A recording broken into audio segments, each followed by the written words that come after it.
We have been celebrating women doing big things in the hockey community. Renee Hess is one of those women. Yeah. She's the founder of the Black Girl Hockey Club. She joins us on FaceTime right now. Renee, first of all, thanks for doing the show, and congratulations on the success of this club. Yeah.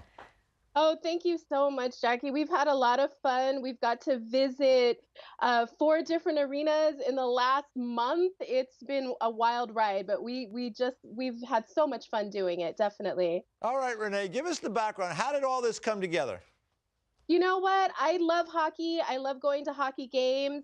I didn't see a lot of Black women at hockey games, and I wanted us to roll deep. I wanted to get a group together so we could go, hockey moms, fans, and players, and just get together and enjoy the game. Renee, where are you situated? Where's the center of gravity for the Black girls, the Black women's hockey club? Where's all that started? Take place? You know what? I'm in California, but we really got started in DC. The Capitals, they love us and we love them. I was actually just in Washington, DC this week at a Capitals game, and they won both times I was there. So I'm thinking that I maybe need to come back May, June, sometime in that wheelhouse to get them some wins. Yeah, I'm sure. Listen, if you keep winning, they'll keep bringing you back. No, I know how it works. fooling. That's how it works in hockey. I can tell you that much. I don't know how it works everywhere else. Yeah, in hockey, I love you're it. winning. They got a seat for you. So, you said you were looking to kind of connect with people, but how did the actual connecting come? I mean, was this a social media thing? How did it all happen in that regard? You know what? We started on social media. The Black Girl Hockey Club is a safe place online for people to talk about hockey.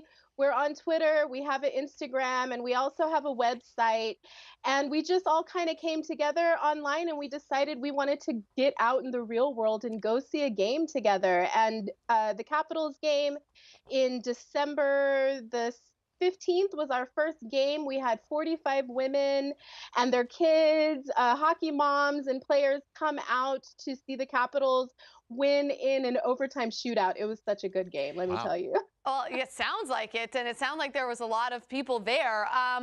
You said you love hockey and that this started in the DC area, but what was your first introduction to hockey? I mean, where did your love of the game really start? You know what? I am a fan of many things. And when hockey came into my purview, I was really interested in hockey fandom and the culture.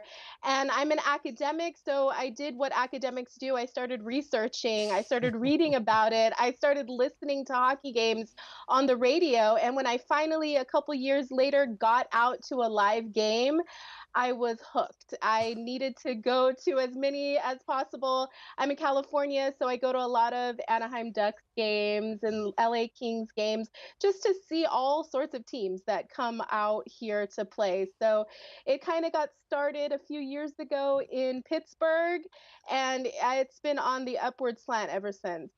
Agree with you, Renee. No greater sport to see in person. You know, we've seen a lot of shots of you guys interacting with different players on different clubs, Washington Capitals, the Nashville Predators. Can you reference a specific memory, a really cool interaction with a current player? It sounds like you've met a lot of players across the leagues. Anybody kind of stick out? Anybody really memorable? You know what sticks out to me was we were able to be at the Capitals game in December when Devontae Smith-Pelly got his 100th point. Cool. And so when we walked into the room and he was in there, we got to congratulate him. And not only that, he was just happy to see a group of Black women coming together to cheer him on. He thought that was really cool. So that was a memory that sticks out in my mind.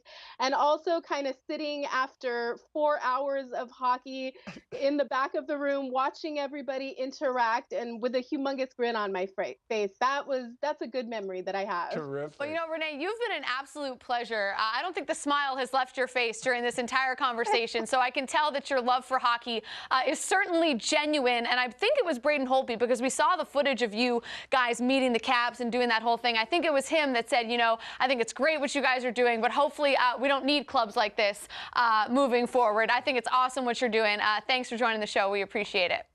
Thanks for having me, guys.